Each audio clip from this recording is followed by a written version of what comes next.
Welcome! You're about to see scenes from the pilot delivery of Module 1 of the groundbreaking training series Hand in Hand, a training series for nursing homes, as it was presented at Beth Shalom Village in Virginia Beach, Virginia. The mission of Hand in Hand is to provide nursing homes with high-quality training that emphasizes person-centered care, which is the heart of Hand in Hand in the care of persons with dementia and the prevention of abuse. Starting the class with an interactive exercise helps you and the participants get to know each other in an informal way, fostering an atmosphere of openness and participation. Okay, so welcome everybody, and we're going to start with understanding the world of dementia and the person with dementia. But before we go any further with the training, what I'd like for you guys to do is a little exercise.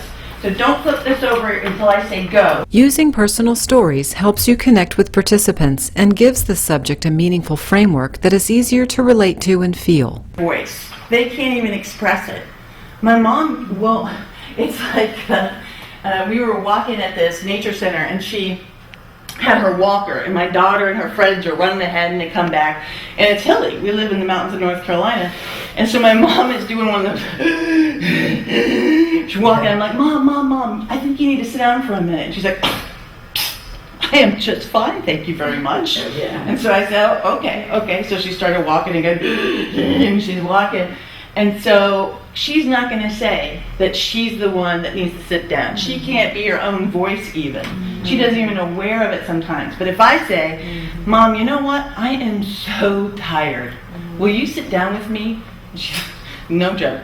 Oh, you poor thing. You need to exercise. You are looking a little out of shape. Having an effective method for redirecting participants' attention to you is an invaluable tool in your teaching toolbox. All right, guys, here, wait. So here's a little something I want to do, because sometimes when you give control of your class, you give the class the control, and I am no longer in control, then I have to put a little mechanism. So if I ever do something to where you guys are doing a participating exercise and you're talking, I'm up here going, hello, so tell me what your favorite food is. Chicken. So anytime I say chicken, everybody else says yes. Are you ready? 1, 2, 3. Chicken. Yes. Okay, so we're going to practice real quick. Talk amongst yourselves for a minute.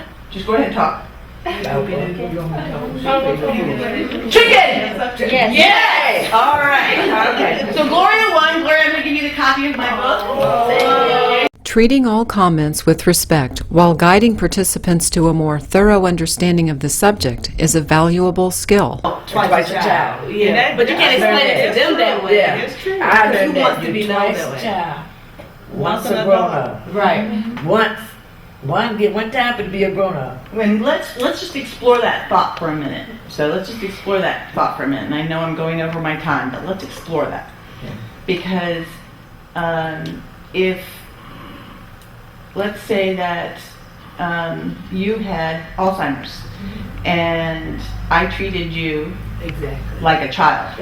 That's going to irritate you. Yeah. Because you know you're grown. It may irritate me, but let's say that she's at the point where she's unaware of it. Right. Let's say that she doesn't remember it. But her friend that sits next to her at all her meals, she's in her early stages. So she's completely aware of how you're treating her. And even though she's not upset, But she's she upset. sees it, and she's going to be upset of you treating her friend like that. That's right. And she knows in her heart that's not right. That's right. And so that saying can be correct in some ways, that a person might act in some ways like a child, but they're not. We don't want to treat them childlike. that's We don't want to right. be childish to them. Right. That there's that level, and I don't know about y'all, but even now, when somebody says, because when I moved to North Carolina, it is all about, all right, honey, what you want? And I'm like, No. And so when you get older, if someone starts talking to you as you are a child, because maybe you are doing some things that might be reminiscent, I promise you that little hair that goes up on the back of you, it is going to still do that, no matter if you have Alzheimer's or not. So, and it's also, bar none, it's just respect. It's dignity, right? It's It's just dignity and respect. Dignity. What? The old golden rule, really. Right. Treat others how you. Personalizing the exercises is one of the most enjoyable elements of the course for the instructor. Make it your own. Allow participants plenty of time to complete the activities and provide all the materials they'll need. And have fun. I want some red. Piece of On the red. brain that's on your left when you're looking at it, put your name above that one. Put the name above it. So that's like looking down on top of a brain. Okay. And then on the other brain, you're going to write the name Augusta. And it's like the month August with an E at the end.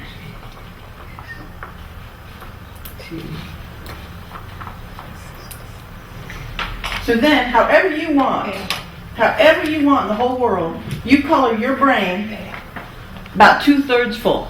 So on a good day, really like your best day ever, you're using about 2/3 of that brain of yours, right? And if you look at how everybody else colored theirs, none of you, and I've done this with like 500 people in a room, no one has colored it exactly the same. Each and every one of you is an individual. So then, on the Augusta side, Augusta is the first woman that was diagnosed with Alzheimer's disease. Asking participants what the takeaway lessons were and thanking them is a thought-provoking way to reinforce learning and end the class for you and for the participants. Usually aren't, but Yeah. Okay, become so emotional about that. I really appreciate you guys' input. I appreciate you guys' feedback. If there was one thing from this training that you could take away, what would it be? Step into their reality. Step into reality? Just be patient with them. That's Be all. patient? Just be patient. I Forrest? said, don't rush them. Don't rush them. Take your time, let them do what they need to do on their time. That's my thing too, just put myself in their Just situation. be patient That's with my them. thing. Have patience.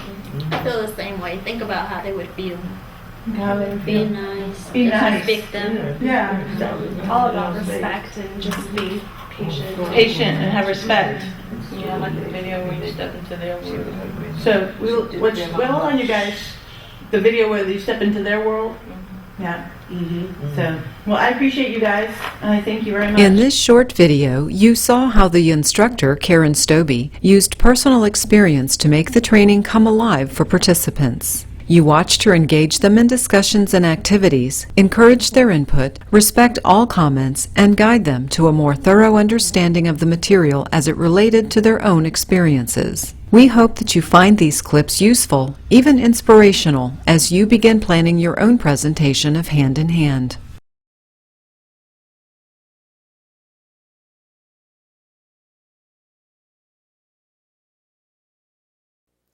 Hello, I'm Dr. Alan Power. I'm a geriatrician and a culture change specialist at St. John's Home in Rochester, New York. I am also author of the book Dementia Beyond Drugs. You have received a new educational toolkit for hands-on staff from CMS, designed to improve the care of people living with dementia. I hope you'll use this important resource. In my work as a geriatrician, I have learned that our approach to dementia is one that does not work. It is a deficit-based view that sees the illness rather than the person. And so our approach fails to create an environment that will help a person achieve his or her highest level of well-being. Our approach views distress purely as a manifestation of brain disease and relies heavily on potentially harmful psychotropic medications. Furthermore, this flawed approach to dementia actually affects people's cognitive abilities, creating excess disability and increasing suffering, causing a vicious circle of overmedication, distress, and decline. The solution is to step back and reframe our view of a person's cognitive disability as just that, a disability. In our society, if a person becomes paralyzed and needs a wheelchair, he would be unable to climb a flight of steps in order to enter a public building and access their services. But thanks to our disability laws, we have created disability access for most buildings, ramps, power-assisted doors, or elevators, so that people who cannot walk can continue to succeed in a world of people who do walk. But we do not build ramps for people with dementia. In this case, I'm referring not to physical ramps, but to cognitive ramps. Instead, we place them in care environments that are designed around our view of the world and our operational needs. And then we medicate them if they cannot navigate these environments. Imagine trying to force the man in the wheelchair to walk up the stairs like we do. And when he falls to the ground and becomes angry with us for forcing him out of his chair, imagine us diagnosing a behavior problem and giving him an antipsychotic. It sounds a bit silly, but we do that every day to people living with dementia in all care environments. An enlightened approach looks at dementia not merely as a loss of brain cells, but as a shift in the way a person experiences the world around her or him. With this view, we are encouraged to understand the individual as a whole person, whose ability to access the world around her is compromised, but who can still learn and grow. When we understand what a person needs to continue to succeed, we enhance one's well-being, which improves quality of life and reduces distress without the need for potentially dangerous medication. The key to this new approach is twofold.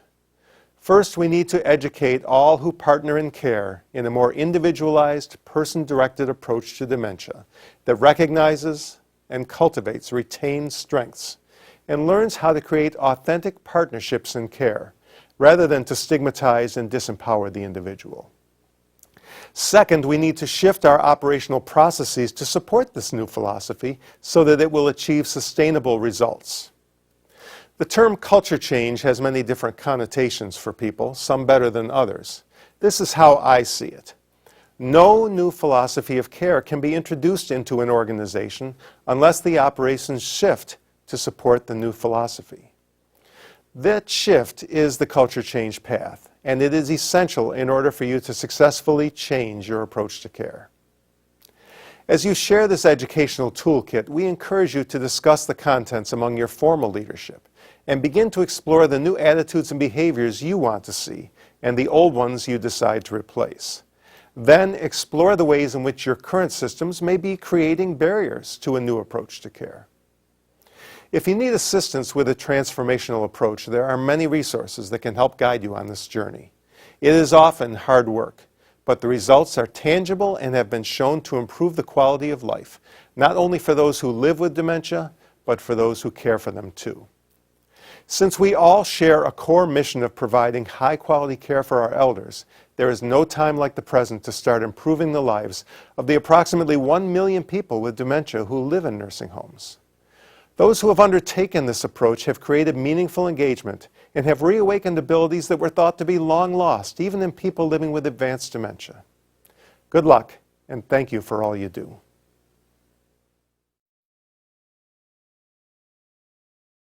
Hello, and welcome to Hand in Hand, a training series for nursing homes. I'm Karen Tritz, Director of the Division of Nursing Homes at CMS. I'm pleased to introduce you to Hand in Hand, a training program on caring for nursing home residents with dementia and on preventing abuse. Our goal is to focus on person-centered care and prevention of abuse. Congress recognized that training on dementia care and abuse prevention was a critical piece of providing compassionate and safe care and required that Medicare and Medicaid participating nursing homes provide this training for their staff. To help nursing homes provide this training, we developed the Hand in Hand Training Toolkit, which includes online training modules. Nursing homes can also download a copy of the Hand in Hand training materials from the CMS Surveyor Training website. Each module includes short scenarios depicting care provided in a nursing home setting. In the development of this training, we consulted with dementia care experts and national stakeholder groups to ensure that the training promotes person-centered care as well as current clinical standards of practice. Person-centered care means that care that focuses on the resident as the locus of control and supports resident in making their own choices and in having control over their daily lives. This means getting to know each resident and adjusting care schedules and practices to meet each resident's individual needs and preferences. It also means honoring and welcoming residents' families as part of the care team so they can contribute their unique knowledge of the resident's life story, as well as encouraging staff, residents, and families to form a mutually supportive community. Throughout this training, you will hear the theme, Knowing the Person. Relationships between staff and residents are central to person-centered care. Knowing who a resident is, including his or her life and family history, builds relationships with the resident. It also helps staff understand the resident's preferences and needs, and in regard to people with dementia, it helps staff understand their actions and what they are communicating. As you facilitate this training with your staff, It is important to understand the underlying philosophy of the training and to reiterate its message both in and beyond the classroom. Continuous modeling of the techniques described in the training helps ensure that staff and facility leadership at all levels practice what they have learned. Although the training is geared towards nurse aides, the entire staff team can benefit. We encourage facility leadership to also participate in the training so that they can model the techniques, reinforce the approach, and support and empower staff through these efforts. Each person is then honored as an individual with unique gifts to contribute to the community. Thank you.